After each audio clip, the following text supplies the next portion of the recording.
मेघमाଳରେ शीघ्र आसुथिबा आम्भमानक प्रभु जीशु ख्रीष्टଙ୍କ अति पवित्र और बहुमूल्य नाम रे आपण समस्तଙ୍କୁ आउ गोटे नूतन प्रसंग नूतन भिडियो रे पुनर्बार मु स्वागत करे।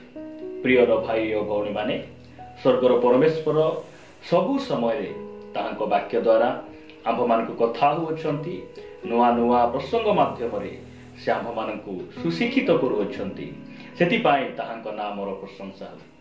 आज मध्य गोटे उपयुक्त समय मध्य को आम्भमानकु से आनिछंती आ एही समय रे पुनि थरे ताहांको वाक्य द्वारा से आम्भमानकु कथा हेबा पाई चाहंती। प्रिय भाई भणी माने सबुदिन भली आज मध्य आपण मानक मध्य रे प्रभुको वाक्यरु आ गोटे नूतन प्रसंग अल्प समय मु रखिबा पाई चाहे। आज जो प्रसंगटी आपण मानक ठारे मु रखिबा पाई चाहे सेही प्रसंगर शीर्षक हला परमेश्वर अनुग्रह आम्भ मानकु काहींकी देले। स्वर्गर परमेश्वर अनुग्रह समग्र मानव जाति पाई मंडली पाई से काहींकी अनुग्रह देई अछंती। एही प्रसंग रे आमे प्रभुको वाक्यरु अल्प समय कथावार्ता हेबा। आमे समस्ते जानो जे मशांक द्वारा व्यवस्था दत्त हैला किंतु अनुग्रह आ सत्य प्रभु जीशु ख्रीष्टଙ୍କ द्वारा आसिला। प्रिय भाई भणी माने आमे से मशांकर व्यवस्थार अधीन रे नाहु, आमे अनुग्रहर अधीन अटु। सेति पाए एही अनुग्रह विषय रे आमे ख्रीष्ट विश्वासी भाव रे आमे बुझिबार अछि, जानिबार अछि जे स्वर्गर परमेश्वर आमकु से अनुग्रह काहींकी देई अछंती। एही कथा आपण मानक निकट रे प्रभुको वाक्य रे मो अल्प समय कहिबा पाई चाहे। प्रिय भाई भणी माने परमेश्वर अनुग्रह काहींकी देले एहा कहिबा पूर्वरु अनुग्रह कोन अटे एहा अल्प समय आपण मानकु मु अवगत कराइबा पाई चाहे। एहा अल्प समय आपण मानकु मु वाक्य रे बुझाइबा पाई चाहे जे वास्तव रे अनुग्रह कहिले कोन। एही कथा आजि अनेक ख्रिस्टियन भाई भणी माने अजणा अटंती कारण से मानकु की कहिबा लोक नाहंती। अनेक भाई भणी माने अनुग्रह को से माने बुझी नाहंती। आमे प्रभुको वाक्य रे पढिबा सीधा सड़क आमे यह बुझिबा पाई जिबा। आपण माने मो सहित एवरी पुस्तक 4 अध्याय को आसीबे। एवरी पुस्तक 4 अध्याय 15 और 16 पद मु आम समस्तक निमंते पढिबा पाई चाहे। लिखा जाए कारण जे आम्भ मानक दुर्बलता रे आम्भ मानक प्रति सहानुभूति देखाइबाकू असमर्थ आम्भ मानकर एपरि महायाजक नाहंती, बरं से पाप रहित होई आम्भ मानक परि सर्वत्र भावे परीक्षित हेले। 16 पद अतएव आस कृपा प्राप्ति निमंते पुणी उपयुक्त समय रे उपकारक अनुग्रह पाइबा निमंते आम्भे माने साहस रे अनुग्रह सिंहासन निकट को जा। प्रभुको नामर गौरव हो। प्रभु जीशु ख्रीष्ट जो समय रे पृथ्वी पृष्ठ रे थिले मानव रूप धारण करी से जगत मध्य रे थिले सेही समय रे आम परी से सर्व विषय से परीक्षित हेले। से धन लोभ से परीक्षित हेले, शारीरिक अभिलाष रे परीक्षित हेले, मात्र परमेश्वर ठारू सहाय्य पाइबा पाई से अनुग्रहर सिंहासन निकट को जाउथिले। प्रिय भाई भणी माने अनुग्रह बोली कहले आमे अनेक समय रे गाड़ी सोना टंका धन संपत्ति जमी घर विभिन्न विषय को आमे कोन करू आमे सामना को आनी थाउ। एही सब विषय अनुग्रह नहे, एहा परमेश्वर ठारू पाइतिबा सुविधा अटे। जे जेते दिन जने मनुष्य ए पृथ्वी रे रहिबो जेउ दिन पर्यंत जीशु ख्रीष्टंकर आगमन हेबो नाही सेही दिन पर्यंत से जेपरि सुविधा रे भलरे से रहिबो। सेति पाई एहा परमेश्वर ठारू गोटे सुविधा। किंतु अनुग्रह कहले वास्तव रे ताहा अटे जहा कि आमे पाप रे परीक्षित होउथिबा समय रे आमे पाप रे प्रलोभित होउथिबा समय रे परमेश्वर आमको सेठिरु सहाय्य करंती। आमे जेबे अनुग्रह सिंहासन निकट को जाओ सेही समय रे परमेश्वर आमको कोन करंती सहाय्य करंती।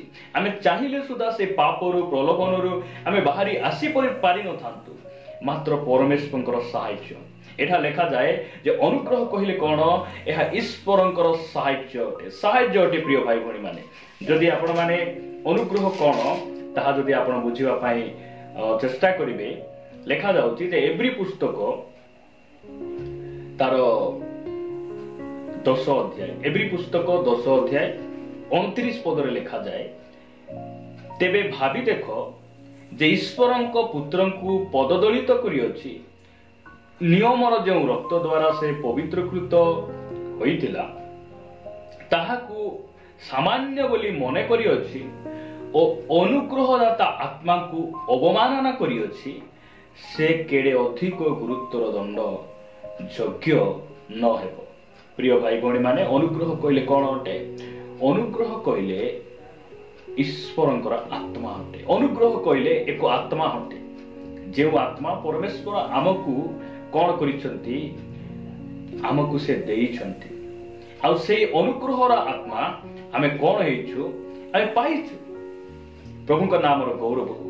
प्रिय भाई भौणी माने अनुग्रह कहले आत्मा अटंती, आ सही आत्मा आम भीतर रही आमे पाप को गला बेले, प्रलोभित हैला बेले, निंदा अपमान निर्यातना पाई दुख रे भांगी पड़िला बेले सही आत्मा आमको कौन करंती, सांत्वना दियंती। पाप रास्ता को गला बेले, अंधकार पथ को गला बेले से आलोकर पथ को चलिबा पाई से आमको चेतावनी दियंती।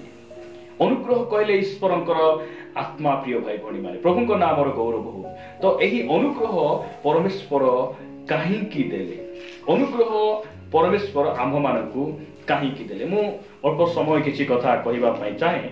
आपण माने मोर सहित एफिसियो पुस्तक 2 अध्याय को आसीबे।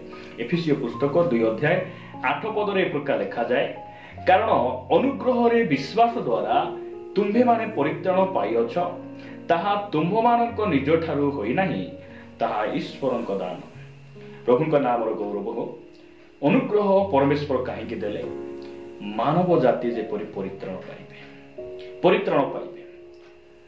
अतीत कालर पाप आदमंक ठारू जो पापर दंड आम उपरे लदी दिया गला, मार गर्भरु आमे जो सब पाप रे जन्म हेलु, परमेश्वर अनुग्रह कले, ताहांकर एकमात्र पुत्र को पठाइले, आउ से आम निमंते क्रूसरे बलि हेले, से मृत्युवरण कले, 3 दिन से उत्थित हेले, स्वर्गारोहण कले, आमको नेबा पाई से आसुचंती।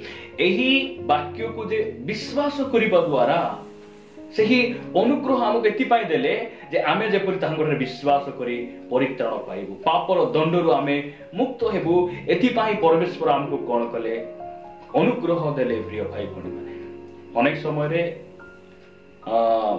अनेक भाई भौणी माने आमको तो अनुग्रह मिलिछि, जेते पाप कले मध्य किछि असुविधा नाही।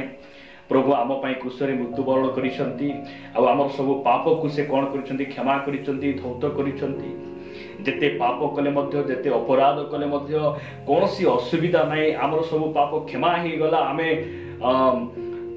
उद्धार पाई गलु, आ किछि असुविधा नाही। ए प्रकार कथा गुडी को अनेक कहंती, अनेक लोक माने से माने शिक्षा दियंती। प्रिय भाई भौणी माने अनुग्रह पाप करिवार लाइसेंस नुहे, अनुग्रह पाप करिवार लाइसेंस नुहे, अनुग्रह पाप उपरे जय पाइबार उपाय अटे। अनुग्रह पाप उपरे विजय पाइबा निमंते एहा ईश्वरंकर एक दान अटे, आ एक शक्ति अटे। प्रिय भाई भौणी माने प्रभु को नाम प्रशंसा। सेति पाई आमे द्वितीय विषय देखिबा जे परमेश्वर अनुग्रह आमको काहींकी देले। जदि आपण माने रोमियो पुस्तक को आसीबे, रोमियो पुस्तक 6 अध्याय 1 और 2 पद मु पढ़िबा पई चाहे। लिखा जाए, तेबे आम्भे माने कोन करिबा, अनुग्रह जेपरि प्रचुर हुए, एथि पाई कि पापरे रहिथिबा ताहा केबे हे न हो, पाप प्रति मृत जे आम्भे माने सेथिरे किपरि आउ जीवन काटिबा। मु कहिली आपण मानकु जे अनुग्रह पाप करिबार लाइसेंस नहि। अनुग्रह मिलिछि बोली आमे कि पापरे रहिबा, पाप करूथिबा। जहा आज दिन मानकर ख्रिस्टियन भाई भौणी माने पूर्व से माने जो पाप छाड़ी थिले, पुनर्बार से पाप गुडी को अनेक भाई भौणी माने करूछंती, पापरे लिप्त अछंती, आ भाबुचंती अनुग्रह तो दिया जाइछि, जेते पाप कले मध्य किछि हेबो नै। ए प्रकार अनेक भाई भौणी माने भाबुचंती। प्रिय भाई भौणी माने मु कहिबा पई चाहे, अनुग्रहर समय सरीबा पई जाउछि, गोटे विचारर दिन आसुछि। हमको हे अनुग्रहर समय रे आमे अनुग्रह थाउ थाउ ନିଜକୁ ଆମେ ପ୍ରଭୁଙ୍କ ନିକଟରେ ସମର୍ପିତ ହେବା, ପାପରୁ ଫେରି ଆସିବା ଏବଂ ପାପ ଛାଡ଼ି ଦିନ ପ୍ରତିଦିନ ପବିତ୍ର ଜୀବନ ଯାପନ କରିବା। ଏଥିପାଇଁ ସ୍ୱର୍ଗର ପରମେଶ୍ୱର ଅନୁଗ୍ରହ ଆମକୁ ଦେଇଛନ୍ତି। ଯଦି ଆପଣ ପଢ଼ିବେ ଅନୁଗ୍ରହ ସେ ଆମକୁ କାହିଁକି ଦେଲେ, 6 ଅଧ୍ୟାୟ ରୋମିଓ 6 ଅଧ୍ୟାୟ 14 ପଦରେ ଲେଖାଯାଏ, ଏଠାରେ ପ୍ରକାର ଲେଖାଯାଏ, କାରଣ ପାପ ତୁମମାନଙ୍କ ଉପରେ କର୍ତ୍ତୃତ୍ୱ କରିବ ନାହିଁ, ଯେଣୁ ତୁମେମାନେ ବ୍ୟବସ୍ଥାର ଅଧୀନ ନୁହଁ ମାତ୍ର ଅନୁଗ୍ରହର ଅଧୀନ ଅଟ। ପ୍ରିୟ ଭାଇ ଭଉଣୀ ମାନେ, ପ୍ରଭୁଙ୍କ ନାମର ଗୌରବ ହଉ ଯେ ଆମେ ଅନୁଗ୍ରହର ଅଧୀନରେ ରହି ଆମେ ପାପ ଉପରେ ଯେପରି ଜୟ ପାଇବୁ, ଏଥିପାଇଁ ପରମେଶ୍ୱର ଆମକୁ ଅନୁଗ୍ରହ ସେ ଦେଇଛନ୍ତି। ଅନୁଗ୍ରହ ଆମକୁ ଦେଇଛନ୍ତି। ଆଉ ତାହାଙ୍କର ଅନୁଗ୍ରହ ବିନା ଆମେ ଯେ ପାପ ଉପରେ କେବେ ମଧ୍ୟ ଆମେ ଜୟ ପାଇପାରିବା ନାହିଁ। ଯଦି ଆପଣଙ୍କୁ ମୁଁ ଗୋଟେ ଉଦାହରଣ ଦେବା ପାଇଁ ଚାହେଁ, ଯଦି এই ବୋଟଲଟିକୁ ମୁଁ ଉପରେ ଧରିଛି, ଏ ବୋଟଲ ଉପରେ ରହିବାର କାରଣ ମୁଁ ଦୁଇଟି ହାତରେ ଧରିଛି, ସେଥିପାଇଁ এই ବୋଟଲ ଉପରେ ରହିଛି। এই ବୋଟଲ ଯଦି ଉପରେ ରହିବାର ଅଛି ତାହେଲେ ମୋତେ ଧରିବା ପାଇଁ ପଡ଼ିବ।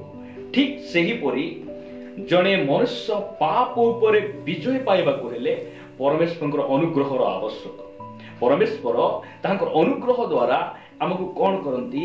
ପାପ ଉପରେ ଜୟ ପ୍ରଦାନ କରନ୍ତି। ଆଉ ଆମେ ତାଙ୍କର ଅନୁଗ୍ରହର ଅଧୀନରେ ରହି ଯେପରି ପାପ ଉପରେ ଜୟ ପାଇପାରିବା।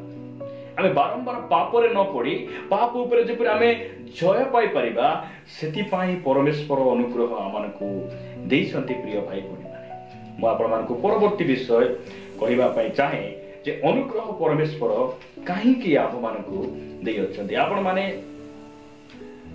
ପ୍ରଥମ କରନ୍ତୀୟ 12 ଅଧ୍ୟାୟ ତାହାର 9 ପଦରେ ଏପ୍ରକାର ଲେଖାଯାଏ, ଅପର ଜଣକୁ ସେହି ଆତ୍ମାଙ୍କ ଦ୍ୱାରା ବିଶ୍ୱାସ, ଆଉ ଜଣକୁ ସେହି ଏକ ଆତ୍ମାଙ୍କ ଦ୍ୱାରା ଆରୋଗ୍ୟ କରିବାର ଶକ୍ତି। ଏହି ପ୍ରକାର ଏଠାରେ 9ଟି ଆତ୍ମିକ ଦାନ ବିଷୟରେ ବା ଅନୁଗ୍ରହ ଦାନ ବିଷୟରେ ଲେଖାଯାଏ। ପ୍ରିୟ ଭାଇ ଭଉଣୀ ମାନେ, ଆମେ ପ୍ରଥମରେ ଦେଖିଲୁ ଯେ କ'ଣ ଦେଖିଲୁ ଆମେ ଯେ ପରିତ୍ରାଣ ପାଇବା ନିମନ୍ତେ ପରମେଶ୍ୱର ଆମକୁ କ'ଣ କଲେ? ଅନୁଗ୍ରହ ଦେଲେ। କିନ୍ତୁ ଆମେ ପରିତ୍ରାଣ କେମିତି ପାଇବୁ? ଅନୁଗ୍ରହରେ ବିଶ୍ୱାସ କରିବା ଦ୍ୱାରା ଆମେ ପରିତ୍ରାଣ ଆମେ ପାଉଛୁ। କିନ୍ତୁ ଏହି ବିଶ୍ୱାସ ମଧ୍ୟ ପରମେଶ୍ୱରଙ୍କର ଗୋଟେ ଅନୁଗ୍ରହର ଦାନ ଅଟେ। ଆଜି ଅନେକ ଖ୍ରୀଷ୍ଟିଆନ ଭାଇ ଭଉଣୀ ହଉ କିମ୍ବା ଅଣଖ୍ରୀଷ୍ଟିଆନ ଭାଇ ଭଉଣୀ ମାନେ ହୁଅନ୍ତୁ, ସେମାନେ ଯୀଶୁଙ୍କୁ ବିଶ୍ୱାସ କରନ୍ତି ନାହିଁ।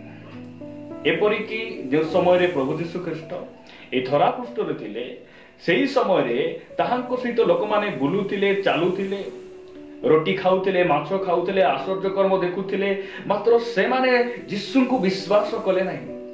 କାହିଁକି? ପ୍ରଭୁଙ୍କୁ ବିଶ୍ୱାସ କରିବା ଗୋଟେ ସହଜ ବିଷୟ ନାହିଁ। ପ୍ରଥମରେ ପରମେଶ୍ୱର ବିଶ୍ୱାସ କରିବାର ସେହି ଅନୁଗ୍ରହ ଦାନ ଜଣେ ବ୍ୟକ୍ତି ପାଇବାର ଆବଶ୍ୟକ ରହିଛି। ସମସ୍ତେ ପ୍ରଭୁଙ୍କୁ ବିଶ୍ୱାସ କରିବେ ନାହିଁ। କାହିଁକି?